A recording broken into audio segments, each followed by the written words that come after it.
Okay, let's talk about money. What if I told you that the huge gap between struggling paycheck to paycheck and actually building real wealth? What if it isn't about luck? What if it's just about having the right game plan? Well, that's exactly what we're going to break down today. And trust me, it's way simpler than you might think. Look at these two realities. I think we all know what that column on the left feels like, right? The stress, constantly just reacting to bills, feeling like you're on a treadmill you can't get off of. But then there's the other side, being in control, making choices because you want to, not because you have to. You're actually building something. That gap between the two, that's what we're going to close today. All right, first things first. Every great game plan, whether it's in sports or with your money, starts right here, between your ears. You have to win the mental game first. This mindset piece is the foundation, and without it, everything else just kind of falls apart. Now, if there is one mindset shift that changes everything, it's this one. Pay yourself first. You know, most of us do the complete opposite. We pay our rent, our car, our subscriptions, and then we hope, maybe, there's something left to save at the end. The problem? There's almost never anything left over. Paying yourself first flips the whole script. You treat your savings and investments like it's the most important bill you have, and you pay it first. So how do you actually pull this off? It's simple. Step one, just pick a number. Start with 10%, maybe 20% of your income. Then, and this is the magic key, you automate it. You set up a recurring transfer to a totally separate account for the day right after you get paid. That way, willpower is not even part of the equation. And by using a different account, you add a little bit of friction, which is just enough to stop you from making those late-night impulse buys. The second piece of mastering your mindset is this. You have to commit to learning. I mean, seriously think about this quote. You could spend, what, $20 on a book that saves you from making a $50,000 mistake?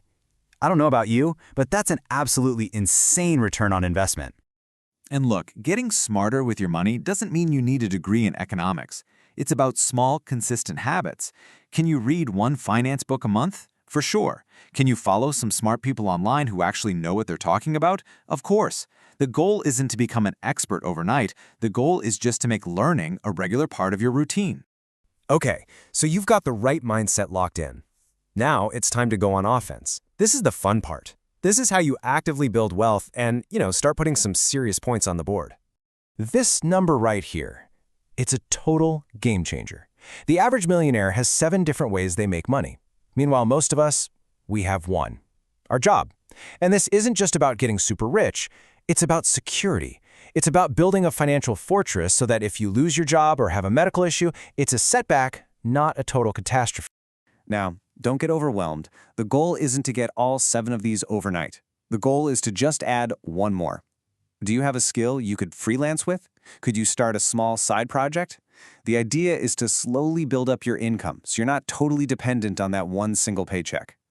A huge part of playing offense is knowing the difference between these two things.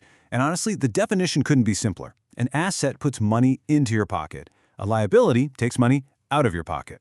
That's it. A lot of people get confused and think their car or even their house is an asset. But if you're paying a mortgage, insurance, and repairs every single month, well, it's taking money out, isn't it? So this is the stuff you want to be buying. We're talking about things like stocks, index funds, maybe an investment property that actually makes you money each month after expenses, or even building your own business. The name of the game is to use the income you have to buy more things that generate even more income. That's how it snowballs. You can have the best offense in the world, but it means nothing if your defense is terrible.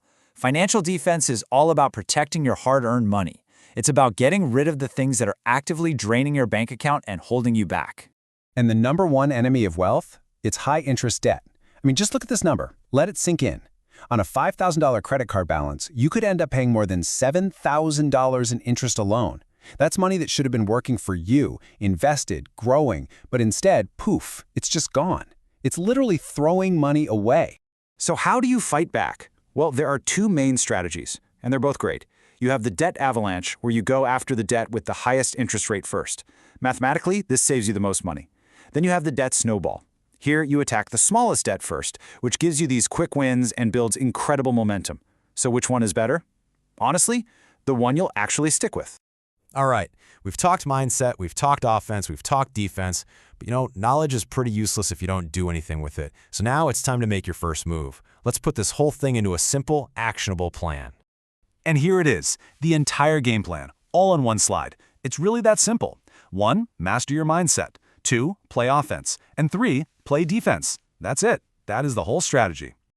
So I'm going to leave you with this question. What is the one move, just one thing, you are going to do this week to get started?